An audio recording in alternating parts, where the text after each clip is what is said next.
விசிகா பண்ணுற மிகப்பெரிய தப்பு என்னென்னா, திருமாவளவனை துணை முதல்வராக சுருக்கிக்கிட்டே இருக்காங்க. ஓகேங்களா? அவரை பிரைம் மினிஸ்டர் ஆக்கணுன்னே இவங்க ஒரு தீர்மானம் போடலாம். விஜய் அழகாக காய் நகர்த்துறாரு. திமுகவோட ஜெராக்ஸ் மாதிரி மத்தியில் கூட்டாட்சி, மாநிலத்தில் சுயாட்சின்ற ஸ்டாண்டுக்கு விஜய் போகிறார். இந்த பை எலெக்ஷனில் உங்களுக்கு தாவேக்கால மெஜாரிட்டி கிடச்சிருச்சு அப்படின்னா இவங்களெல்லாம் ஈஸியாக வெளில தள்ளிடுவார். திருமாவளவனே நாங்கள் தலையிடலாம்னா 4 இன்னும் இன்க்ரீஸ் ஆயிருக்குன்னாரு. 4 இன்க்ரீஸ் ஆகிட்டே தான் இருக்கு. அப்போ தலையிடத்தை விட்டுறான்னு தெரியல. தலையிடுப்பாரு, நீ போய் உன் வேலையை பார்ப்பான்னு இருப்பாங்க. உனக்கு மினிஸ்டர் கொடுத்தாச்சு இல்லை, உனக்கு ரெஸ்பெக்ட் கொடுத்தாச்சு இல்லை, நீங்கள் உட்கார, இது ஏன் கட்சி பிரச்சனை, இதுக்குள்ளே வராத அப்படின்னு பேசியிருப்பாங்க. வைகோ வீட்டுக்கு விஜய் போனப்ப இவங்கெல்லாம் உங்களுக்கு ஓட்டு போட்டவங்க அப்படின்னு அவங்க வீட்டில் வேலை பார்க்க ஆரம்பிச்சாரு. ஆக்சுவலாக வைகோ விஜய் தான் ஓட்டு போட்டிருப்பாரு போல, அப்படிதான் தெரியுது பார்த்தா. இப்படி ஊழல் போய்கிட்டு இருக்கு. இது இந்த தோழமை கூட்டணி கட்சிகள்னு சொல்லக்கூடாது, அவங்களுக்கு கோபம் வரும். தோழமை கட்சிகள் ஓகேங்களா, கண்டிக்க மாட்டாங்க. குறைந்தபட்சம் தோழமை சுட்டல் அதாவது செய்யணும், அதுவும் செய்ய மாட்டாங்க. ஹார்ஸ் ட்ரேடிங் கண்டினியூஸாக நடக்குது, அதை பற்றி பேச மாட்டாங்க. சட்டம் ஒழுங்கு மோசமாக இருக்குது, பேச மாட்டாங்க. 4:20க்கு மேலே போயிட்டு இருக்குது, பேச மாட்டாங்க. எப்போ தான் இவங்க பேசுவாங்க? ஒரு கட்சியை அப்படியே காலி பண்ணிட்டு இருக்காங்க. தமிழ்நாட்டை அதிக நாட்கள் ஆண்ட ஒரு கட்சியை அப்படியே காலி ஆகிட்டு இருக்கு. இப்போ வாயே திறக்க மாட்டாங்க. இதுதான் இவங்க பெரியாரையும் அம்பேத்கரையும் படித்த ஒரு விஷயமா. களம் வேற, இங்கே பாலிடிக்ஸ் வேற. ஃபார் எக்ஸாம்பிள், இருமொழி கொள்கையில் திமுகவும் அதிமுகவும் இரட்டைக்குழல் துப்பாக்கியாக செயல்படும் அப்படின்னாரு.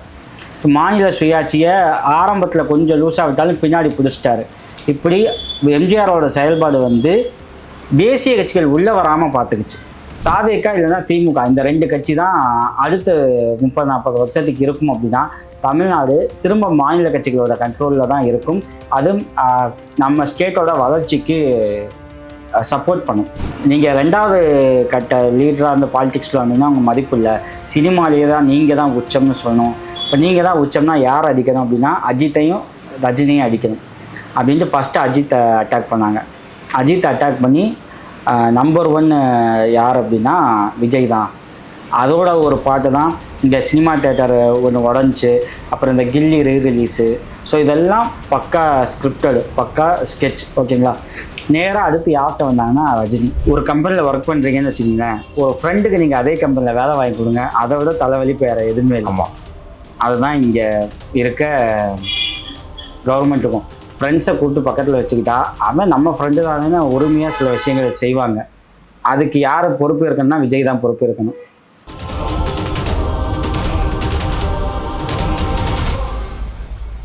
வணக்கம். வணக்கம்.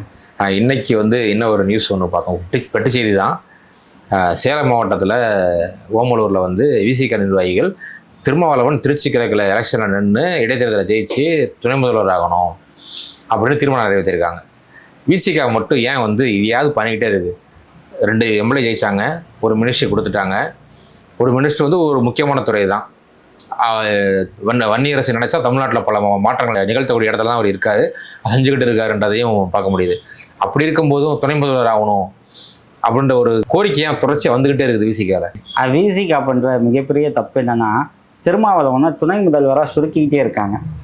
ஓகேங்களா? அவரை பிரைம் மினிஸ்டர் ஆக்கணுன்னே இவங்க ஒரு தீர்மானம் போடலாம். கட்சிக்கு எப்போ அங்கீகாரம் கிடச்சிது, எப்போ சின்னம் கிடச்சிது, எம்எல்ஏ எம்பிஸ் எப்போ கிடைச்சாங்க, இப்படின்ற ஹிஸ்டரி பார்த்தீங்கன்னா எல்லாமே கடந்த ஒரு 5-6 வருஷமாக. இந்த ஸ்டேஜில் நீங்கள் டைரெக்டாக டெப்யூட்டி சிஎம் அப்படின்னா அப்போ இதை சிரிக்காமல் வேறு என்ன பண்ண முடியும்? நீங்கள் டெப்யூட்டி சிஎம் விட்டுட்டு பிரைம் மினிஸ்டரை ரிசைன் பண்ண சொல்லி திருமாவளவனை பிரைம் மினிஸ்டராக மாற்றணுன்ட்டு இவங்க தீர்மானமே போடலாம். ஏன்னா அந்த அளவுக்கு தான் இருக்குது. எல்லாருக்குமே ஆசைப்படலாம், தகுதி இருக்குது, நான் அதெல்லாம் மறுக்கலை. ஒர்க் என்ன பண்ணீங்க அப்படின்னு ஒன்று இருக்குல்ல, களத்தில் நீங்கள் என்ன வேலை பார்த்தீங்க, நீங்கள் என்ன சொல்லி நீங்கள் எலெக்ஷனை ஃபேஸ் பண்ணீங்க? ஸ்டாலினை சிஎம் ஆகணும்னு சொல்லி ஃபேஸ் பண்ணீங்க.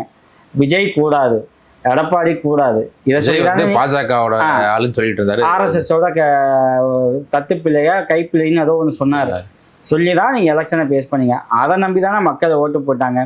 ஆஃப்டர் எலெக்ஷன் நீங்கள் என்ன பண்ணீங்க?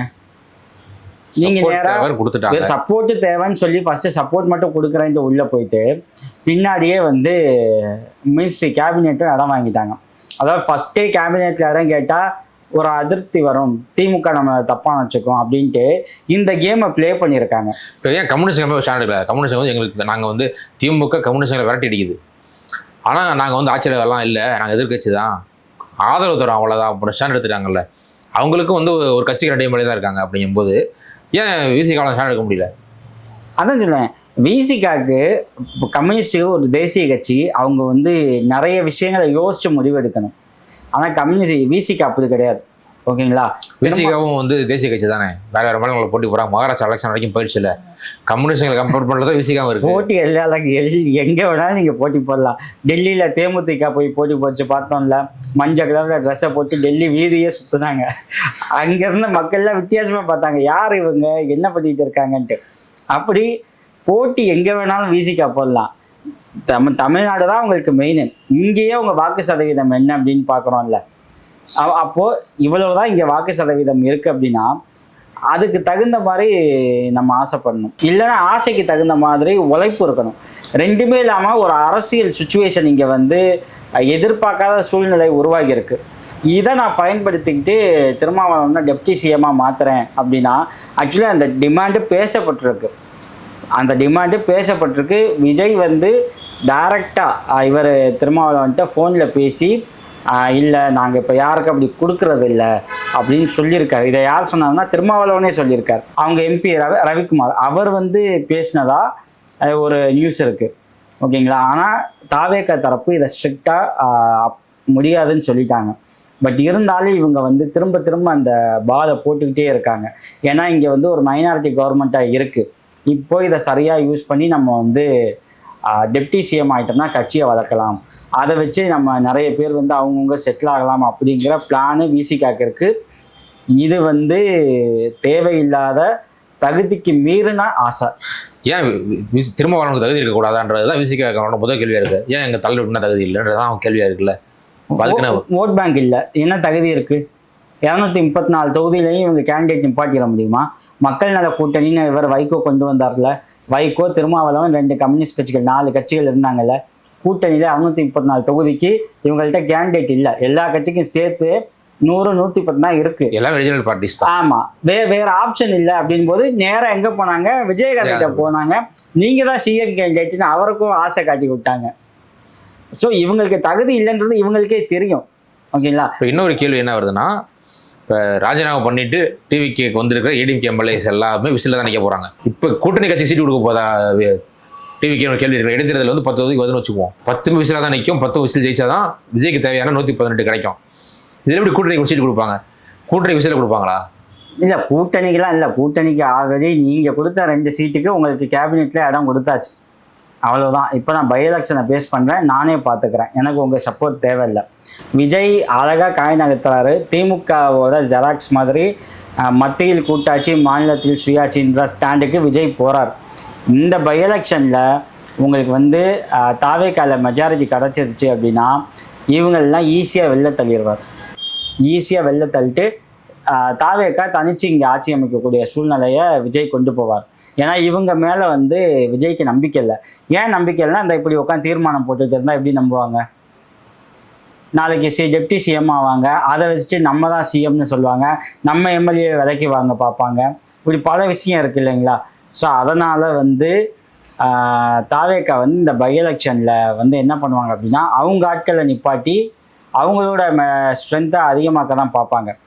ரெண்டாவது, திருமாவளவனுக்கு இங்கே பெரிய ஓட் பேங்க் இல்லையா, சப்போர்ட் இல்லையானா திருமாவளவனுக்கு இருக்குது.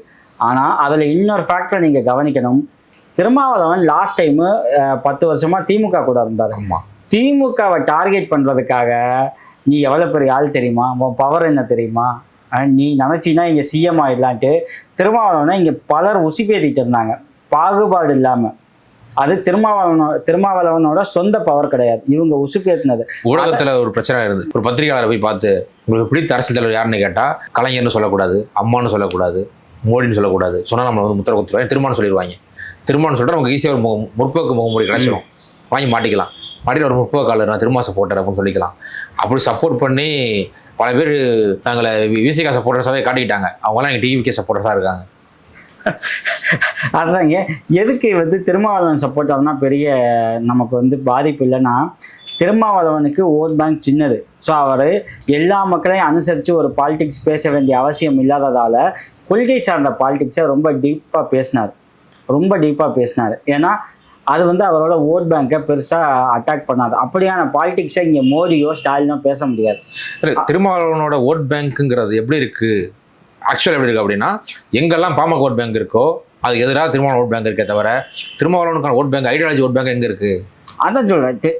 இவங்களுக்கு அப்படி ஒரு பிம்பம் இருக்கே தவிர நீங்கள் ஃபீல்டுக்குள்ளே போயிட்டீங்கன்னா ஓட் பேங்க் வந்து விசிகா, அந்த தலித் பார்ட்டி அப்படிங்கிற அந்த கேட்டகரியில் பாமக எதிர்ப்பு ஓட்டு இப்படி தான் இருக்கே தவிர வெளியில் பிம்பம் அப்படி இருக்குது. இப்போ இவ்வளவு பேசுகிறோம், ஒரு பர்டிகுலர் கேஸ்ட் இருக்கும், ஓகேங்களா, அவங்க தான் திருமாவளவன் சப்போர்ட்டராக இருப்பாங்க. திருமாவளவன் என்னைக்காவது வெளிப்படையாக அதை கண்டித்து பேசியிருக்க மாட்டார். ஏன்னா கோர் ஓட் பேங்க் அடிவாங்க. இன்னைக்கு பாமக நீங்கள் சொன்னீங்க, பாமக எப்படி பாலிடிக்ஸ் ஆரம்பித்தது? திமுக அதிமுக மாதிரி ஒரு பெரியார் கொள்கைகளை பேசி ஆரம்பித்த ஒரு பாமக ரீசெண்டாக அந்த கட்சியோட நிறுவனர் எப்படி பேசினார்? ஷோல்டர் இப்படி தூக்குங்க, இப்படி பாருங்க, இப்படி பாருங்க அப்படின்ட்டு அந்த சுயசாதி பற்ற ஊக்குவிக்கிற மாதிரி பேசினார். வேற வழி இல்லை. ஏன்னா அந்த 5% ஓட் பேங்கை அவங்க காப்பாற்றிக்கணும். அந்த 5% ஓட் பேங்க் தான் இன்னைக்கு அதிமுகவை காப்பாற்றி இருக்கு. ஸோ நம்ம கட்சி இன்னைக்கு கொள்கை சார்ந்து பேசினா வேலைக்கு ஆகாதுன்னு போது தன் சாதி ஓட் பேங்கை காப்பாற்ற என்ன பண்ணணுமோ அதை பாமக பண்ணியிருக்கு. விசிகாவும் வெளியில் திருமாவளவன் வந்து பெரியாரிசம் பேசலாம், அம்பேத்கரிசம் பேசலாம், ஆனால் களம்ல வேற மாதிரியான அரசியல் தான் விசிகாவும் பண்ணிட்டு இருக்கு. இப்போ விசிகாவோட அரசியல்ங்கிறது வந்து ஓப்பனாக சொல்லணும்னா ஒரு தலித் விடுதலைக்கான ஒரு இயக்கம் ஆரம்பித்து ட்ராவல் பண்ணிக்கிட்டு இருக்க ஒரு கட்சி. அதே மாதிரி தான் கம்யூனிஸ்டுகளும் உழைக்கும் வர்க்கத்தின் விடுதலைக்காக ட்ராவல் பண்ணுற கட்சி. ஐஎம்எல்லும் அப்படிதான் ஒரு இஸ்லாமியர்கள் விடுதலைக்காக ஆரம்பிக்கிற கட்சி வந்துகிட்டு இருக்கு. இந்த எல்லா கட்சியும் சேர்ந்து இன்னைக்கு டிவிக்கு சப்போர்ட் பண்ணுது. கம்யூனிஸ்டுங்களை தவிர விசிகாவும் ஐஎம்எலோட சப்போர்ட் வந்து பார்த்தா விஜய் ஆட்சியை இப்போ காப்பாற்றணும் அப்படி ரொம்ப பிரைஸ் பண்ணி பேசுறாங்க. கம்யூனிஸ்டுங்க அப்படி பேசல. கம்யூனிஸ்டுங்களுக்கு பிரச்சனை அப்படி இல்லைனாலும் திமுக வந்து அதை நோக்கி தள்ளிக்கிட்டு இருக்கு. கம்யூனிஸ்டுங்களை தேவையில்லை திமுக முடிவு. கம்யூனிஸ்டுங்களை சீன்றது, பேசும்போது சீன்றது, இதன் மூலமாக திமுக நீங்கிட்ட திருப்பி வந்துடாதீங்க, நீ அங்கே பர்மனெண்ட்டாக போயிருங்க அப்படின்னு தள்ளுது. இப்படி ஒரு ஐடியாலஜிக்காக ஒரு சமூக விடுதலைக்காக மக்கள் விடுதலைக்காக ட்ராவல் பண்ணுற ஒரு கட்சி ஒரு நடிகரோட கட்சிக்கு பின்னாடி போய் சேர்றதுங்கிறது அந்த கட்சிகளுக்கு பலவீனமா இல்லை? இப்போது 2 விஷயம் பார்க்கணும். சிபிஎம் மாநில செயலாளராக அவர் பே சண்முகம் நியமிக்கப்பட்டார் பார்த்தீங்களா? அந்த டைமிங்லேயே கண்டினியூஸாக ஒரு 1 வீக் வந்து அவர் வந்து தன்னை அடையாளம் காட்ட அப்போ கூட்டணியில் இருந்த திமுகவையும் அட்டாக் பண்ணார். ஆமாம், ஸ்டாலினையும் அட்டாக் பண்ணார். அது வந்து கொஞ்சம் புகைச்சல் ஆரம்பித்தது. அதுக்கப்புறம் அதை பேசும்போது கொஞ்சம் வந்து அவர் சைலண்ட் ஆனார். இது அவரோட இயல்பு. டக்குன்ட்டு அவர் வந்து கோவப்படுறது ஒரு இயல்பு அவருக்கு. இது அதே இயல்பு தான் அவர் வந்து இவ்வளவு நாள் சைலண்டாக இருந்தார் கூட்டணிக்காக. இப்போ வெளியில் வரவும் திரும்ப அவர் காமிச்சிக்கிட்டு இருக்கார். இன்றைக்கி திமுக மேலே கடுமையான குற்றச்சாட்டு வைக்கிறாருல்ல, இவ்வளவு நாள் கூட்டணியில் இருந்தீங்கல்ல, ஏன் அதை வைக்கலை? சண்முகம் விமர்சனம் பண்ணிட்டு தானே வந்தார் திமுகவை. விமர்சனம் பண்ணிட்டு நீங்கள் கூடையில் இருந்தீங்க. தப்பு பண்ணுறாங்க அப்படின்னா இப்போ இன்னைக்கு வந்து தாவேக்கா தப்பு பண்ணுது, ஹார்ஸ் ரைடிங் பண்ணிகிட்டு இருக்கு. அது தப்புன்னு சொல்கிற கம்யூனிஸ்ட் வந்து இப்போ சப்போர்ட்டை வாபஸ் வாங்கினாங்களா? இல்லை, வாங்கலை. அப்போது ஏதோ ஒரு வகையில் நான் விமர்சனம் பண்ணிக்கிறேன் அப்படின்னாலும் உங்களுக்கு ஆதாயம் எங்கேயோ அதை நீங்கள் வந்து அதில் நீங்கள் தெளிவாக இருக்கீங்க. திருமாவளவனே வந்து நாங்கள் தலையிடலாம்னா 4 இன்னும் இன்க்ரீஸ் ஆகிருக்குன்னாரு. 4 இன்க்ரீஸ் ஆகிட்டே தான் இருக்கு. அப்போது தலையிடத்தை விட்டுறான்னு தெரியல. தலையிடுப்பாரு, நீ போய் உன் வேலையை பார்ப்பான்னு இருப்பாங்க. உனக்கு மினிஸ்டர் கொடுத்தாச்சு இல்லை, உனக்கு ரெஸ்பெக்ட் கொடுத்தாச்சு இல்லை, நீங்கள் உட்கார, இது ஏன் கட்சி பிரச்சனை, இதுக்குள்ளே வராத அப்படின்னு பேசியிருப்பாங்க. அதாவது ஒரு முக்கியமான வேலை பார்க்கும்போது நம்ம வீட்டிலலாம் பெரியவங்க பேசினா சில சமயம் கேட்போம். நம்ம வேற ஒரு டென்ஷனில் இருக்கும்போது வந்து பேசினா செவனே போக சித்தப்பா அப்படின்னுவோம்ல, அப்படி தான் திருமாவளவனை டிவிக்கே டீல் பண்ணிட்டு இருக்கு. செவனேன்னு இருங்க, நாங்கள் பார்த்துக்கிறோம். ஏன்னா இவங்க குடைச்சல் கொடுக்குறாங்கன்ற கோபம் தாவேக்காக்கு இருக்கு. இவர் எஸ்எஸ் பாலாஜி ஊழல் புகார் பேசினார்ல கூட்டணியில இருந்து, அப்படியான ஒரு எல்லாம் வைகோ மாதிரி இருக்கணும்னு எதிர்பார்க்குறாங்க. வைகோ அவர் எல்லா தப்பும் பண்ணாங்க திமுக, நான் கூட்டணியில் இருந்தேன் அதனால நான் வந்து எதுவும் பேசலன்ட்டு. இந்த மெசேஜ் யாருக்குன்னா விஜய்க்கு, என்னை நீ கூட வச்சுக்க, கூட்டணியில் இருக்க வரைக்கும் நீ பண்ற தப்பெல்லாம் நான் பேசவே மாட்டேன். வேடிக்கையாக ஒரு விஷயம் சொல்லிக்கிட்டு இருந்தேன் ஒரு நண்பர்கள்ட்ட. வைகோ வீட்டுக்கு விஜய் போனப்ப இவங்கெல்லாம் உங்களுக்கு ஓட்டு போட்டவங்க அப்படின்னு அவங்க வீட்டில் வேலை பார்க்க ஆரம்பிச்சாரு. ஆக்சுவலாக வைகோ விஜய்க்கு தான் ஓட்டு போட்டிருப்பாரு போல, அப்படிதான் தெரியுது பார்த்தா. அவரும் வந்து வைகோவும் சரி, துரை வைகோவும் சரி, ஸ்டாலின் மேல ஒரு தனிப்பட்ட கோபம் இருக்கு. ஸ்டாலின், உதயநிதி அண்ட் சபரீசன் மேல ஒரு கோபம் இருக்கு. நான் எவ்வளவு பெரிய இயக்கம், ஸ்டாலின்லாம் முன்னோடி, என்னை வந்து உதயநிதியும் சபரீசனும் டீல் பண்ணிட்டு இருக்காங்க அப்படிங்கிற ஒரு கோபம். அந்த கோபம் எப்படின்னு வச்சுக்கோங்க, நீங்க திமுக கூட இந்த கூட்டணி பேச்சுவார்த்தைக்கு இவர் வந்தார் பாத்தீங்கன்னா, காங்கிரஸ்ல இருந்து நான் ஸ்டாலின் எவ்வளவு பெரிய ஆளு, நீ ராகுல் காந்தி பேசணும், இல்ல சோனியா காந்தி பேசணும், இவர் வந்து கிறிஸ்டோடங்கிற வந்து நீ பேச விட்டுருக்கன்ற கோபம். அதே கோபம் தான் வைகோக்கும். என்கிட்ட வந்து உதயநிதியும் சபரீசனும் பேசிட்டு இருக்காங்க, நான் எவ்வளவு பெரிய ஆளு அப்படிங்கிற கோபம் இருந்துச்சு. அதை டைம் பார்த்து வெளியில போறாரு. என்ன, அவர் எந்த முடிவு எடுத்தாலும் உணர்ச்சி வசப்பட்டு பேசுவார். ஓகேங்களா, இது ஒரு பக்கம். டாபிக் உள்ள வரும். திருமாவளவனை தாவேக்கா இப்படிதான் டீல் பண்ணிட்டு இருக்கு. அவங்களுக்கு ஒரு பயம்.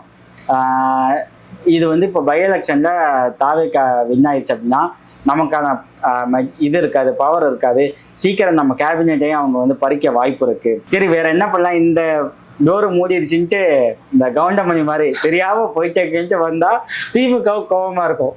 என்ன பேச்செல்லாம் பேசினீங்க அப்படின்ட்டு. இப்போ என்ன செய்யறது தெரியாம இருக்காங்க. டெப்டி சிஎம் ஆயிட்டா கொஞ்சம் சேஃபு அப்படின்ட்டு செய்யறாங்க. அரசியல் அவங்களுக்கு தெரியுமா தெரியாதா அப்படின்னு நமக்கு தெரியல. இவர் ஒரு புக் எழுதினார் இல்லைங்க, திருமாவளவன் ஒரு புக் எழுதினார், அமைப்பாய் திரளோன். அந்த புக்கை தயவு செய்து விசிகால இருக்க எல்லாரும் படிக்கணும். அதை என்ன பேசியிருக்காரு அப்படின்ட்டு. திருமாவளவன் முடிஞ்சா அவரும் இன்னொரு முறை படிச்சா நல்லா இருக்கும். இப்போ டிவிக்கே வந்து ஒரு போர்ட்ஃபோலியோ போட்டிருக்கு. விஜய் தான் முதல்ல, அடுத்தது இவங்க, அடுத்தது இவங்கெல்லாம் போட்டிருக்கு. கூட்டணி கட்சிகள் எல்லாத்துக்கும் அந்த முக்கியத்துவம்லாம் கொடுக்கல.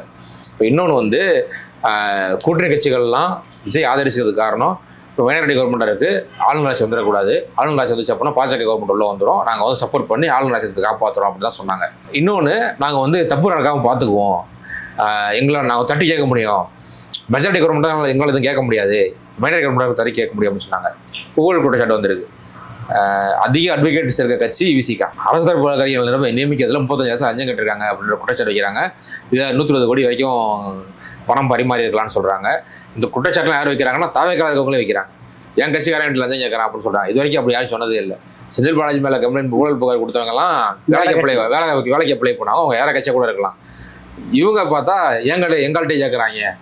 அது யார்கிட்ட கேட்குறாங்க, வக்கீல்கிட்ட கேட்டிருக்காங்க. வக்கீல்கிட்ட கேட்குறாங்க ஒரு வேலைக்கு வந்து. இது ஒன்று ஏன்னா ஆளுங்கட்சி ஆட்கள் தான் போடுவாங்க, அரசு தரப்பு வழக்கறிஞர்களும் ஆளுங்கட்சிக்காரங்க தான் போடுவாங்க. அப்படிங்கும்போது இதுக்கு காசு கேட்டு வாங்கணும். கட்சிக்காக உழைச்சிருப்பாங்க, எத்தனை பேர் தரசம் உழைச்சிருக்க ஒரு அட்வொகேட் இருப்பாங்க, அவங்களுக்கு போடுறாமோ அதுலேயும் காசு பார்க்கலாம், அதுவும் கொஞ்சம் அமௌண்ட்டாவது பார்க்கலாம் வேலை பார்த்து இப்போ அப்புறம் எக்ஸ்போஸ் ஆயிருக்காங்க. இதை கூட்டணி கட்சிகளும் தட்டி கேட்குற மாதிரி தெரியல. என்ன நடக்குது இந்த மேட்டர்? தாவேக்கா வழக்கறிஞர் அணியை சேர்ந்த ஞான சௌந்தரின்னு நினைக்கிறேன். அவங்க வந்து புகார் வச்சிருக்காங்க. யார் யார் மேல? அந்த மாவட்ட செயலாளர், மாவட்ட ஆட்சியர், அமைச்சர் ஆனந்த், இவங்க 3 பேர் மேலே வச்சிருக்காங்க. இங்கே ஊழல் நடக்குது, பணம் வாங்கிட்டு செய்கிறாங்க. அது அந்த கட்சியை சேர்ந்த ஒருத்தர். அதே மாதிரி இன்னொரு தாவேக்கா நிர்வாகி ஒரு வீடியோ, அவரும் வழக்கறிஞர், அவரும் ஒரு வீடியோ ரிலீஸ் பண்ணியிருக்காரு. எம்எல்ஏ மினிஸ்டர் வந்து ரெக்கமெண்டேஷன் லெட்டர் கொடுக்குறாங்க, அரசு வழக்கறிஞர் நியமிக்கணும், அப்படி பண்ணவே கூடாது அப்படின்ட்டு. ஸோ இது ஒரு பேசிக்கு. இப்போ ரெக்கமெண்டேஷன் எப்படி கொடுப்பீங்க? ரெக்கமெண்டேஷன் என்ன? அதுவும் ஒன் டைப் ஆஃப் ஸ்கேம் தானே. பணமா வாங்கலை, எதன் அடிப்படையில் நீங்கள் ரெக்கமெண்டேஷன் பண்ணீங்க? ஒன்று பணம் வாங்கியிருக்கணும், இல்லை வேற ஏதாச்சும் நீங்கள் எனக்கு ஃபேவர் பண்ணியிருக்கணும். 2 இருந்தால் ரெக்கமெண்டேஷன் கொடுப்போம். இப்போ அந்த மினிஸ்டர் எதன் அடிப்படையில் இந்த ரெக்கமெண்டேஷன் லெட்டர் கொடுத்தார்? இப்படி ஊழல் போய்கிட்டு இருக்கு. இது வந்து இந்த தோழமை கூட்டணி கட்சிகள்னு சொல்லக்கூடாது, அவங்களுக்கு கோபம் வரும். தோழமை கட்சிகள் ஓகேங்களா, கண்டிக்க மாட்டாங்க. குறைந்தபட்சம் தோழமை சுட்டல் அதாவது செய்யணும், அதுவும் செய்ய மாட்டாங்க. ஹார்ஸ் ட்ரேடிங் கண்டினியூஸாக நடக்குது, அதை பற்றி பேச மாட்டாங்க. சட்டம் ஒழுங்கு மோசமாக இருக்குது, பேச மாட்டாங்க. 4:20க்கு மேலே போயிட்டு இருக்கு, பேச மாட்டாங்க. எப்போ தான் இவங்க பேசுவாங்க? எதுக்கு தான் வந்து நீங்கள் சப்போர்ட்? பாஜக ஆட்சி வந்துடக்கூடாதுன்னு நாங்கள் வந்து ஆதரவு. இங்கே ஆளுநர் வந்து வைகை ஆற்றை சரி பண்ணுனா நான் நேரடியாக வருவேன் அப்படின்னு பேசுகிறாரு. கம்ப்ளைண்ட்ஸ் வந்து ஆளுநர் மாளிகை கொண்டு வாங்கன்னு அவர் வந்து ஒரு ஷேடோ கவர்மெண்ட்டை ரன் பண்ண அந்த தாட்டில் பேசிகிட்டு இருக்காரு. இப்போ இந்த தோழமை கட்சிகள் என்ன பண்ணாங்க? இவங்களால எதுவுமே முடியாது. இவங்க சொல்கிறத செய்யக்கூடிய திராணி இவங்களுக்கு இல்லைன்ற விஷயம் நம்மளை விட விஜய்க்கும் தாவேக்காக்கும் நல்லா தெரிஞ்சிருக்கு. அதனால தான் இவங்களை வந்து மோசமா அந்த ஆட்சி டீல் பண்ணிட்டு இருக்கு. முன்னாடியே சொன்ன மாதிரி ஐடியாலஜி ஆட்கள் எல்லாம் இப்போ நடிகர்கள் பின்னாடி போயிட்டாங்க. நடிகரும் இந்த ஐடியாலஜி ஆட்களும் மதிக்கிற மாதிரி தெரியல. ஐடியாலஜி பேசுன கட்சியை விட்டு போனதுக்கு அப்புறம் இந்த கட்சிக்கு ஐடியாலஜி பேசுற கட்சியான திமுக மதிக்கிற மாதிரி தெரியல. ஏன் இவங்க இப்படி பண்ணாங்க? இது உங்களுக்கு எதிர்காலத்துக்கு நல்லதா? இப்போ நீங்க திருமாவளவன் எடுத்துக்கங்க. இனிஷியலாக வந்து தேமுதிகவுக்கு சப்போர்ட் பண்ணலை. கேட்டால் அது ஒரு நடிகர் கட்சிங்க, அது பின்னாலாம் போக முடியுமா அப்படின்னு பேசினார். ஆனால் அவர் 8% ஓட் பேங்க் வாங்கினப்போ தேமுதிக கூட்டணிக்குள்ளே போகிறாங்க. அப்போ அன்னைக்கு கேட்டப்போ மக்கள் அக்செப்ட் பண்ணிட்டாங்க. அதனால் நான் வந்து போகிறேன், அட்லாஸ்ட் மக்கள் தான், மக்களே அக்செப்ட் பண்ணதுக்கப்புறம் எனக்கு என்ன இருக்குது, நான் கூட்டணிக்குள்ளே போகிறேன்ட்டு அன்னைக்கு வந்து ஒரு விளக்கம் கொடுத்தார். இப்போ அதே தான் இன்றைக்கி விஜயை மக்கள் அக்செப்ட் பண்ணிட்டாங்க அப்படிங்கிற ஒரு ஸ்டாண்ட் எடுத்து இவங்க உள்ளே போகிறாங்க. போகிறது பிரச்சனை கிடையாது. ஆனால் ஒரு ஐடியாலஜியாக இருக்கும்ல, நம்ம இதை பேசுகிறோம்ல, பெரியாரிசம் பேசுகிறோம், அம்பேத்கரிசம் பேசிகிட்டு இருக்கோம். இங்கே என்ன பண்ணிகிட்டு இருக்கு, இங்கே என்ன செஞ்சுக்கிட்டு இருக்காங்க? ஒரு கட்சியை அப்படியே காலி பண்ணிட்டு இருக்காங்க. தமிழ்நாட்டை அதிக நாட்கள் ஆண்ட ஒரு கட்சியை அப்படியே காலி ஆகிட்டு இருக்கு. இப்போ வாயே திறக்க மாட்டாங்க. இதுதான் இவங்க பெரியாரையும் அம்பேத்கரையும் படித்த ஒரு விஷயமா? அப்போ ஒரு கேள்வி இருக்குல்ல, நீங்கள் என்ன பண்ணிகிட்டு இருக்கீங்கன்ட்டு. கம்யூனிசம் கூட்டணியில் இருந்தாலும் யார் தப்பு பண்ணாலும் தட்டி கேட்போம் அப்படின்னு பேசின அந்த கம்யூனிசம் நீங்கள் என்ன பண்ணிகிட்டு இருக்கு? இப்போ இந்த கம்யூனிசம் நான் பேச முடியல. ஏன்னா பேசன்முகத்தோட ஸ்டாண்டு ஒன்றா இருக்குது, முத்தரசன் ஸ்டாண்டு ஒன்றா இருக்குது. அப்போ நான் கட்சி சார்பாக நான் பேச முடியல.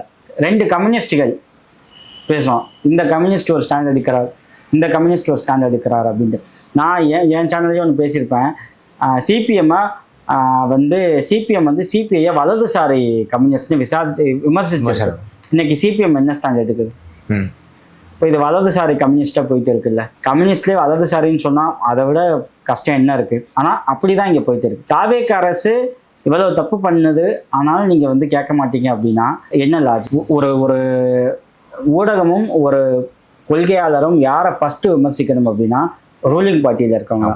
ஸ்டில் இவங்க வந்து ஆப்போசிஷன் லீடரில் இருக்க டிஎம்கேவும் ஏடிஎம்கேவும் பற்றி தான் பேசிகிட்டு இருக்காங்களே தவிர, ரூல் பண்ணிகிட்டு இருக்க ஒரு பார்ட்டி ஏகப்பட்ட தப்பு பண்ணிகிட்டு இருக்கு, அதை பற்றி பேசுங்க அப்படின்னா பேசவே மாட்டேன்னு இருக்குது.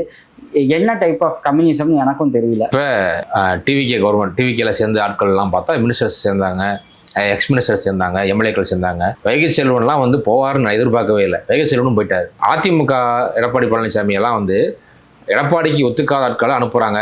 எம்எல்ஏ எலெக்ஷனில் கூட சீட்டு கொடுக்குறதுன்னு நினைக்கிறேன். வைகை எலெக்ஷன் ரொம்ப வருஷம் ஆச்சு. இவரு வரைக்கும் வெளியே விட்டுட்டு ஏன் வேடிக்கை பார்க்குற எடப்பாடி பழனிசாமி? இல்லை, எடப்பாடி பழனிசாமிக்கு அவருக்கு என்ன வச்சுங்க, இந்த ஒரு ஆடு வரும், குறுக்குற ஆடுன்னு நினைக்கிறேன், போனதாக இருந்தாலும் என்னோடதாக்கும் சிம்ரன் பேசுவாங்க.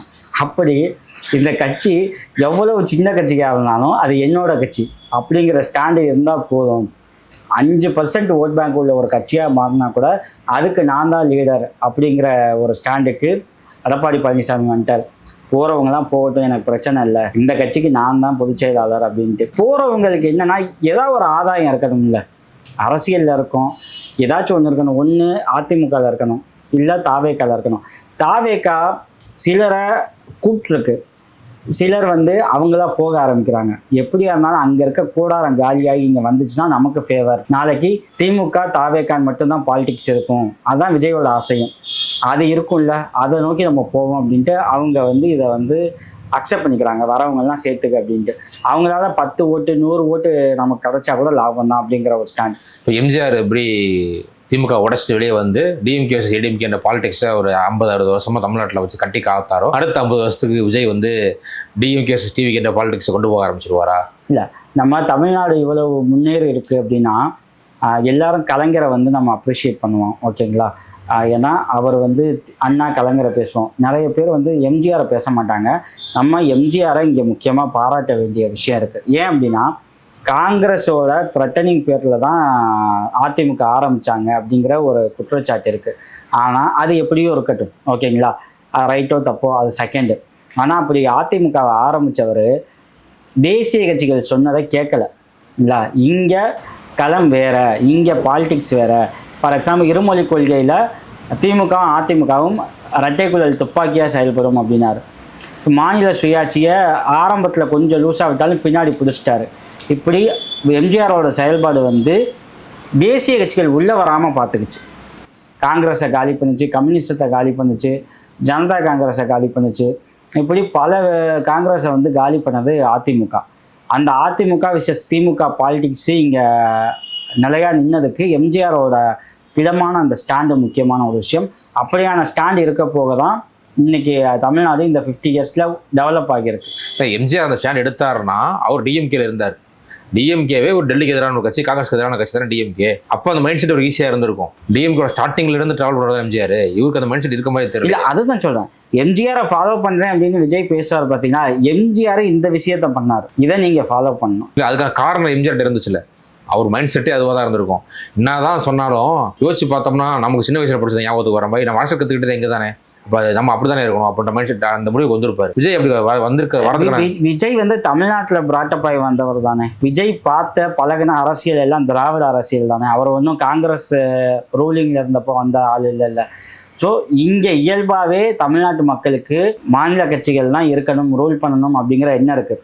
ஏன் காங்கிரஸாலையும் பாஜகவாலையும் ஏன் இங்கே இன்னும் உள்ளே வர முடியல? அமித்ஷாவிடவும் இங்கே ஒரு பெரிய ஸ்ட்ராட்டஜிஸ்ட் இருக்க முடியும், ஏன் இங்கே ஒன்றுமே பண்ண முடியல? இங்கே மக்கள் தெளிவாக இருக்காங்க, அவங்களுக்கு இந்த 2 கட்சி வேண்டாம், அதுக்காக 3ஆவதாக ஒரு கட்சி இருந்தால் பெட்டராக இருக்கும் அப்படிங்கிற ஒரு ஸ்டாண்ட் இருக்குது.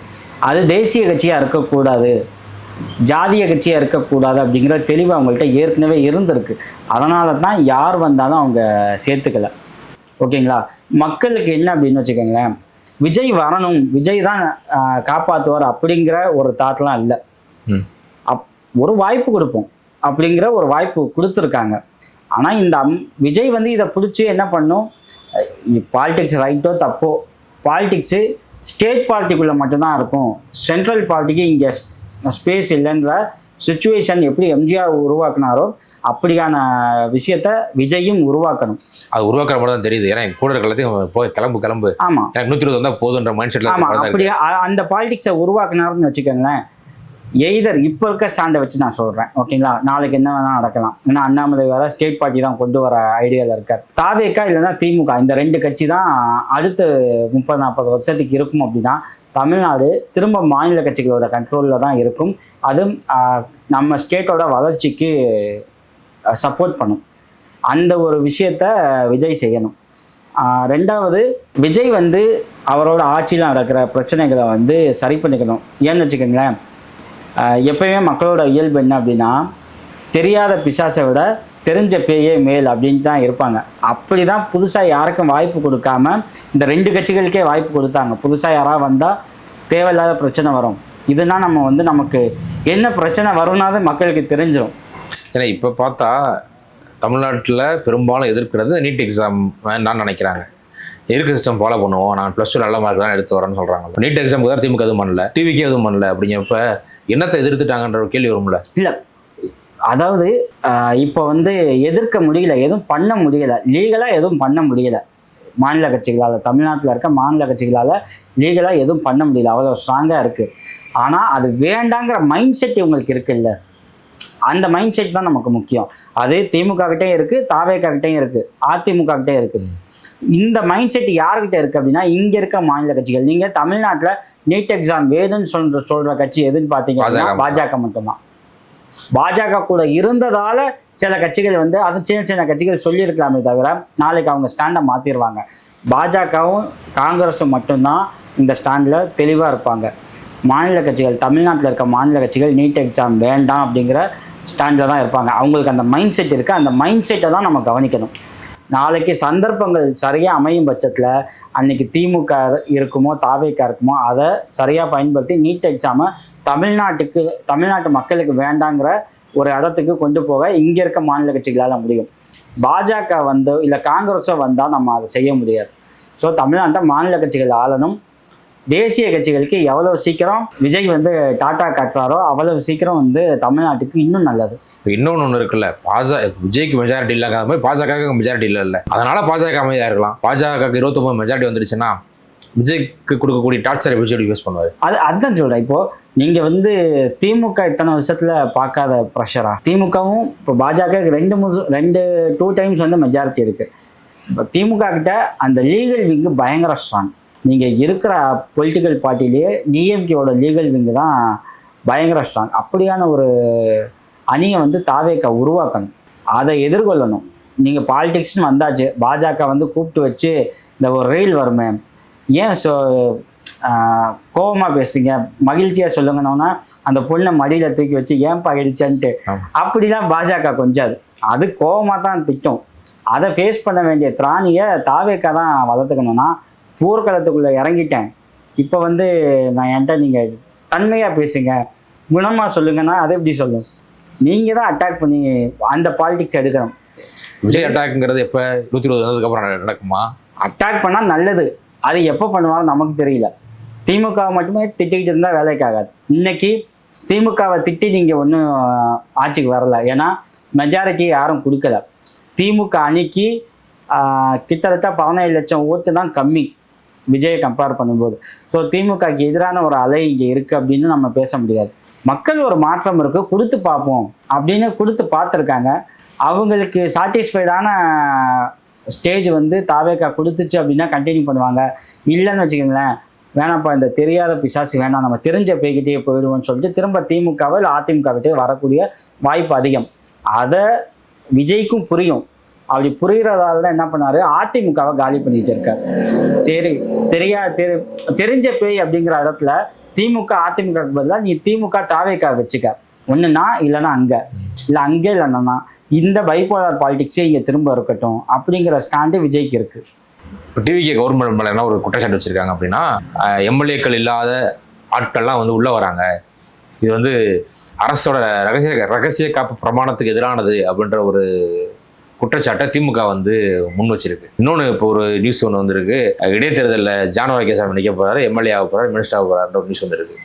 விஜய் தனக்காக வேலை பார்த்தவங்க எல்லாத்தையும் கொண்டு போய் மினிஸ்ட்ரியில் உட்கார வச்சுக்கிறது, ரொம்ப கூட வச்சுக்கிறதுங்கிறது நல்ல போக்குன்னு நினைக்கிறீங்களா? இல்லை அது வந்து இன்க்ரீசிங் ஆஃப் பவர் சென்டர்ஸ்? இப்போ ஏடிஎம்கேல வந்து மன்னார்குடி குரூப்பு அப்படின்னு சொல்லுவாங்க, அது ஒரு குரூப் மட்டும் தான் இருந்துச்சு. டிஎம்கேல வந்து சபரிசனை பார்க்க வாங்க அப்படின்னு சொன்னாங்க அப்படின்னு சொல்லுவாங்க, அதுவும் ஒரு குரூப் மட்டும் தான். ஏன்னா ரெண்டுமே பார்த்தா நேரடியாக கட்சி தலைமையோட இருக்க ஒரு ஆட்களாக தான் இருந்தாங்க. ஆனால் டிவிகேல வந்து ஜானவாகிசாமி ஒரு பக்கம், ஆதவர்ஜனா ஒரு பக்கம்னு சொல்லிட்டு 2 பேரும் வேற வேற வேலை செஞ்சு தான் எலெக்ஷனை ஃபேஸ் பண்ணாங்க. இன்னொருத்தர் ஜெகதீஷ் பழனிசாமி, அவர் வேற பக்கம் வேலை பார்த்தவர். 3 பேரும் கிட்ட கொண்டு வந்து கவர்னன்ஸே கூட வச்சுக்கிறதுங்கிறது நல்ல போக்குன்னு நினைக்கிறீங்களா? விஜய் வந்து இதுதான் ஃபர்ஸ்ட் டைம் சிஎம் ஆயிருக்கார். அவருக்கு வந்து அவர் சுற்றி இருக்கிறவங்க மேலேயே நம்பிக்கை இல்லை, ஒரு பயம் இருக்குது. அதனால் என்ன பண்ணார், நமக்கு ஃபேவரான நம்ம நம்பிக்கைக்குரிய ஆட்களை பக்கத்தில் வச்சுக்கணும் அப்படின்னு நினைக்கிறாரு. அதில் ஒன்று தான் இவர் டெல்லி பிரதிநிதி, அந்த ப்ரொடியூசர், ஓகேங்களா? ஆமாம், வெங்கட் நாராயணா, அதில் ஒன்று. 2வது ஜெகதீஷ் பழனிசாமி, அவர் வந்து அவர் சினிமா கேரியர்லேருந்து அவர் தான் வந்து கிராஃப் போட்டு கொடுத்தாரு அந்த நிறுவனம்.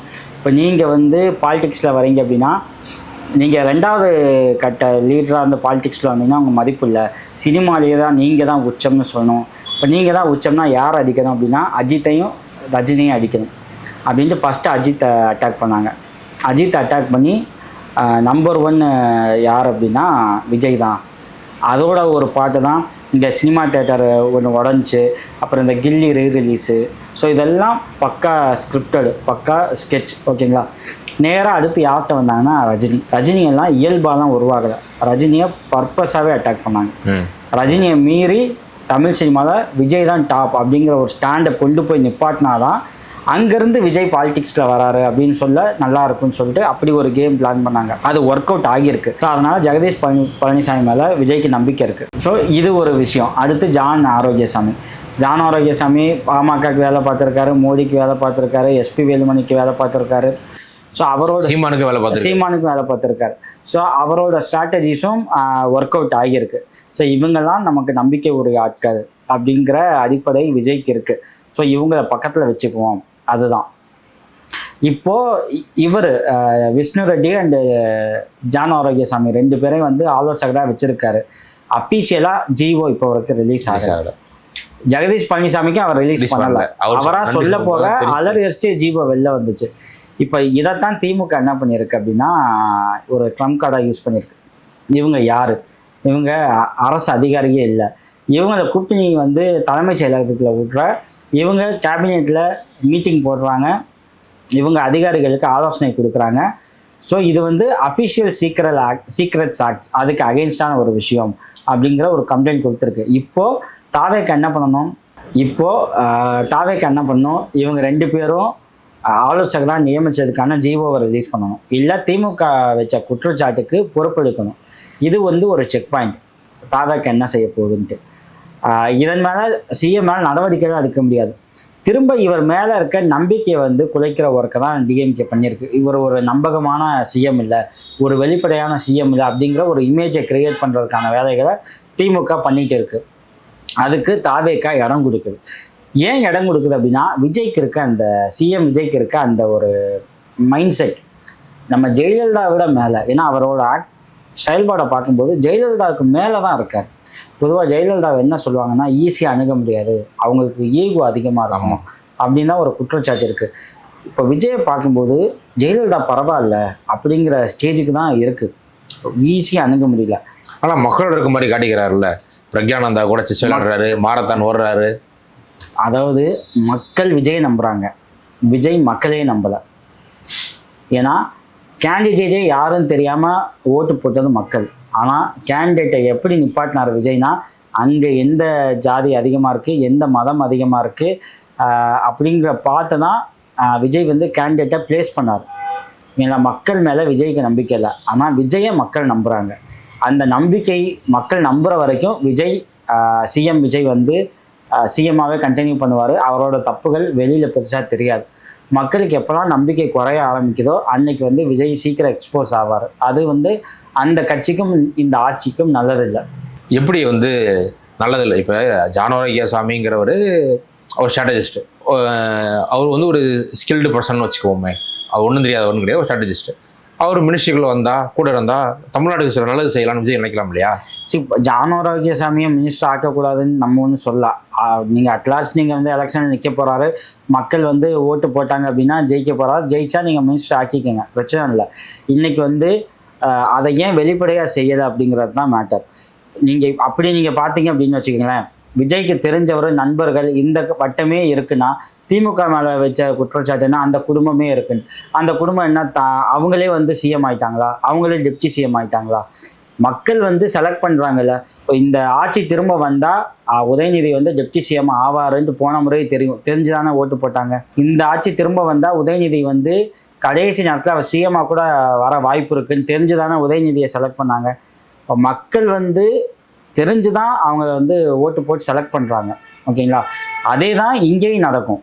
ஆனால் திமுக மேலே மட்டும் ஒரு குற்றச்சாட்டை வச்சுட்டு தாவேக்கா வந்து அதில் வந்து எஸ்கேப் ஆகுறது எப்படி கரெக்ட்? இங்கே ஒரு ஃபேமிலி இருக்குன்னா அங்கே விஜய் சுற்றி ஃப்ரெண்டு, அவர் ஃப்ரெண்டு ஸ்ரீநாத் வந்து மினிஸ்டர் ஆகிட்டார், ஓகேங்களா? இவங்க ஜானோரகியசாமிக்கு பதவி, வெங்கட் நாராயணாக்கு அவரோட பதவி மாநில அமைச்சருக்கு ஈக்குவலான பதவி, ஓகேங்களா?